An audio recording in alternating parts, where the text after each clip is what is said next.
안녕하세요. 라오스 목장의 이창경 집사입니다. 먼저 이렇게 선교를 다녀올 수 있는 환경과 여건을 열어주시고 이끌어주신 우리 주님께 감사를 드립니다. 또한 자의가 아닌 제비뽑기로 주어진 순서이지만 간증의 천문을 열게 되어 감사드립니다. 사실 저는 어느 누구에게도 말씀드리지 않았지만 저는 이번 선교회에 참여하지 않을 생각이었습니다. 지난해 선교가 너무 감동적이어서 꼭 참여를 하고 싶었지만 입시학원 강사라는 저의 직업상 2학기는 학생들의 시험이 워낙 많았기 때문입니다. 그래서 저는 내년을 기약하고 이번은 패스하자라고 결심을 했습니다.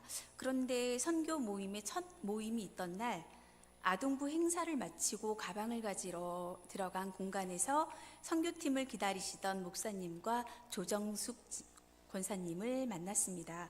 그 두 분께서 너무도 반갑게 저를 맞으시며 어서 오라고 하시는 것이었습니다.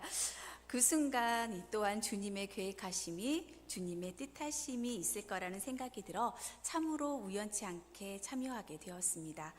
웃으며 격려하시는 분들에게 한없이 약한 저의 성격이 거절을 잘 못하는 저의 성격으로 인해 또 다른 선교의 지평을 열게 되어짐을 감사할 따름입니다.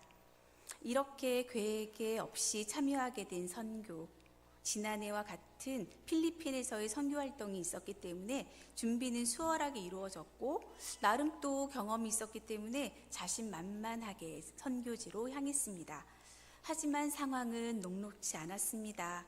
가져간 악기들로 입국에서의 어려움은 앞으로의 상황을 예견하는 듯 했습니다. 작년과는 너무도 다른 날씨가 가장 큰 변수였습니다.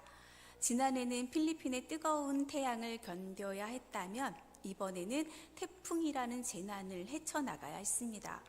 필리핀에서의 태풍은 제가 살아오면서 만난 모든 태풍을 합친 것과 같은 느낌이었습니다. 거센 바람으로 곧 무너질 듯 느껴지는 진동, 지붕이 날아가는 듯한 부딪히는 소리, 퍼붓는 빗줄기, 두려움에 잠도 거의 이룰 수가 없었습니다. 당연히 우리의 일정도 변경될 수밖에 없었습니다. 비가 조금이라도 멈춘 시간에는 비옷을 입고 현지 스태프과 팀을 이루어 사형리 전도 사역을 진행하였습니다. 여기서 저는 또 저의 한계를 만날 수밖에 없었습니다.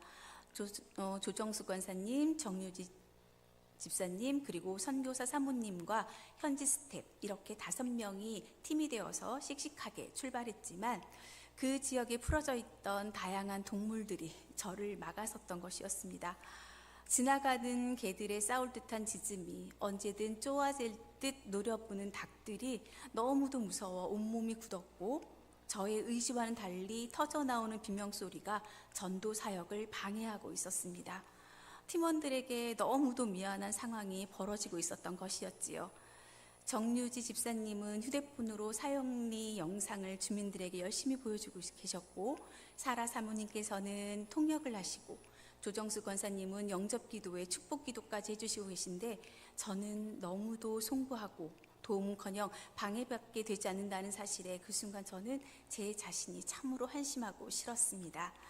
하지만 영상을 보며 소름까지 돋는다며 자신의 언어로 영상을 준비해 주셔서 너무도 감사하다 하시는 주민을 보며 내가 지금 할 수 있는 것에 최선을 다하자 결심했습니다. 그 최선은 바로 이 순간을 눈과 마음에 기록해 두는 것이었습니다. 지금은 비록 두려움에 뒤로 물러서 있지만 언젠가는 낯선 환경에 완벽히 적응하여 지나가는 개들의 짖음도 무심히 넘기고 풀어놓은 동물들을 조금은 이뻐해주는 날을 반드시 주님이 주시리라 믿으며 순간순간을 감사하기로 작정하였습니다. 집으로 돌아와 이러한 상황을 얘기하니 남편은 자주 가면 돼 라고 격려해 주었습니다. 그 말은 다음 선교도 지지해 준다는 뜻이겠지요? 참 고마웠습니다. 이후에 진행된 주일 오후의 헌당 예배, 월요일에 어린이 성경학교, 화요일에 청소년 성경학교, 모든 예배와 성경학교가 주민들의 많은 참여로 반가움과 기쁨으로 은혜 가운데 잘 마무리될 수 있었습니다. 그 과정에서 특히나 인상적이었던 것은 헌당 예배에 참여한 주민들이 거의 80% 이상이 남자분들이었다는 것이었습니다. 그것은 태풍으로 아내와 아이들은 대피시키고 자신은 집을 돌보느라 마을에 남아 있었기 때문이었습니다. 그들의 무표정한 표정에서 가장의 고단한 무게가 느껴져 숙연해지는 순간이었습니다. 이어진 어린이 집회에서는 풍선 하나로도 기뻐하던, 여기서는 볼 수 없었던 아이들의 순수함의 절로 미소가, 청소년 집회에서는 영락 없는 우리의 중학생들과 같은 모습에서 절로 고개가 끄덕여졌습니다. 모든 행사들이 진행되는 가운데 저는 하나님께 계속 질문했습니다. 지난해에는 이미 준비되어 있는 여러 교회의 탐방을 통해 그들의 믿음에 대한 뜨거움을 보여주시며 나의 믿음에 대한 점검을 격려해 주시고 아동부에 대한 사랑을 더 많이 부어주신 하나님께서 이번에는 어떤 깨달음의 마음을 주실 것인지 기대하며 질문해 나갔습니다. 그런 가운데 저에게는 두 가지 마음이 들었습니다. 첫 번째는 예언 사역을 하시던 분의 기도에서 저의 마음을 짚어주셨습니다. 주님께서는 이렇게 많은 사랑을 부어주는데 저는 그것을 주저함을 받으려 한다고, 스스로 한계를 정하고 이 정도면 됐다라는 마음으로 하나님의 일에 푹 빠지는 것을 주저한다며, 사실 제가 그랬습니다. 너무 빠지면 안 된다는 생각, 나의 생활도 있으니 이 정도면 됐다라는 생각, 그래서 주저하고 망설였던 순간들이 많았더랬습니다. 그것을 알려주시며 부어주시는 사랑을 그냥 받으라 하셨습니다. 그 순간 결심했습니다. 그래, 하나님 앞으로 한 발짝 더 나아가자, 더 디뎌보자, 더 많이 부어줄 하나님의 사랑을 믿습니다.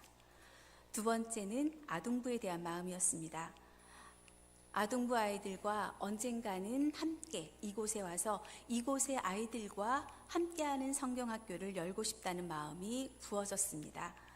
우리 아이들이 이곳에 와서 이곳의 모습과 환경을 경험하고 또래 친구들을 만남으로 그들의 믿음이 더욱 성장하리라 믿기 때문입니다. 우리 어른들이 선교를 다녀오는 것도 물론 중요하지만 우리 아이들에게도 낯선 곳에서 만나게 될 친구들과의 교감이 세상을 보는 믿음의 눈을 더욱 확장시키리라 믿습니다. 이 두 가지 마음은 분명 주님께 드린 저의 질문에 대한 대답이었으리라 확신합니다. 지난해 선교가 저희 믿음에 대한 뜨거움의 회복이었다면 이번 선교는 저의 믿음을 어떠한 방향으로 풀어갈 것인지에 대한 방법을 설정해 주신 것이리라 믿습니다. 언젠가는 우리 아동부 아이들과 함께 이 바우왕 선교센터를 방문할 수 있기를 간절히 기도합니다. 또 그렇게 이루어지리라 믿습니다. 그리고 적지 않은 연세에도 그 누구보다 순종하고 앞장서시며 믿음의 본을 보여주신 우리 금선여 권사님, 김진희 장로님, 김태순 권사님, 길전순 권사님 사랑하고 고맙습니다. 저의 부족함을 마지막 시간까지 채워주신 김철수 장로님, 조정숙 권사님, 박선두 권사님, 정유지 집사님 고맙습니다. 또한 저희를 다독이며 완벽하게 끝까지 이끌어주신 목사님, 사모님 존경하고 고맙습니다. 이 선교팀의 한 팀원이었음에 자랑스럽고 행복한 시간이었습니다. 마지막으로 선교팀을 위해 이 모양 저 모양으로 도움을 주시고 기도해 주신 모든 성도님들 고맙습니다.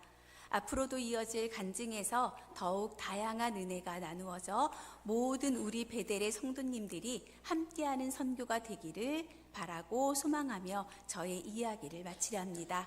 들어주셔서 고맙습니다. 감사합니다.